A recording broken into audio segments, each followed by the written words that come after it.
සුබ දවසක් හැමෝටම. බබල් ටී හදන්න බබල්ස් හදා ගන්න හදන්නේ තඹුරු මණ්ඩක් වලින්. තඹුරු මණ්ඩක් අරගෙන මේ හොඳට ගෑරුප්පකින් පොඩි කරලා දෙන්න. ඊට පස්සේ සීනි අරගෙන තියෙනවා. මුණ්ඩේක දාලා අතනම බබල්ස් හදන්න කෝපි දාලා.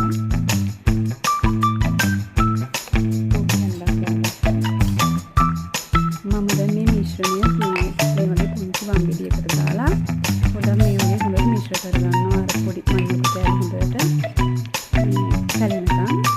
මේක මම බ්ලෙන්ඩර් එකේ දාලා බැලුවා. මේ බ්ලෙන්ඩර් එක කැඩෙන්නේ නැහැ. මම මේකෙන් බබල්ස් හදන්න ගිහින් බ්ලෙන්ඩර් එක කඩා ගන්න ඕනේ නැහැ කියලා දැන් මම මේ වගේ මේක හොඳට මිශ්‍ර කරගන්නවා. මම අද බබල්ස් හදන්න දෙන්නෙත් තියෙනවා. මේක දාලා තියෙන්නේ මණ්ඩුක්කයි sugar powder එකයි දුම් ටිකක් දාගත්තා. කෝපි හේනක් දාගත්තා.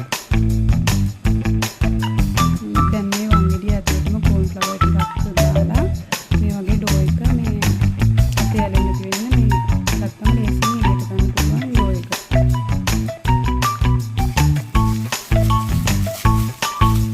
මේ ඩෝ එකට මේ ටික දාලා මේ වගේ අපේ නෝරණ එකෙන් මේක හදා ගන්නවා. හදාගෙන අපි මේක පොඩි පොඩි කොටස් වලට පොඩි බෝල හතරකට වගේ මුලින්ම කඩා ගන්නවා. දැන් මම මේ වගේ මේකට කෝල් පිටි ටිකක් දාලා මේ වගේ දිගට මෙන්න හදා ගන්නවා මුලින්ම.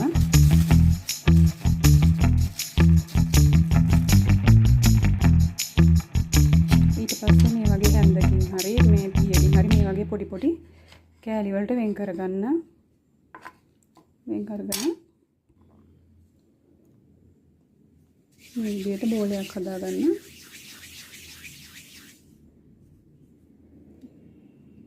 මේ වගේ ලස්සනට බෝල හදාගන්න ඕනේ ඔක්කොගෙම. දැන් හදාපු බබල්ස් වලට corn flour ටිකක් දාලා මේක හොඳට මෙහෙම කලවම් කරගෙන අපි මේක ලිප උඩින් තියනවා.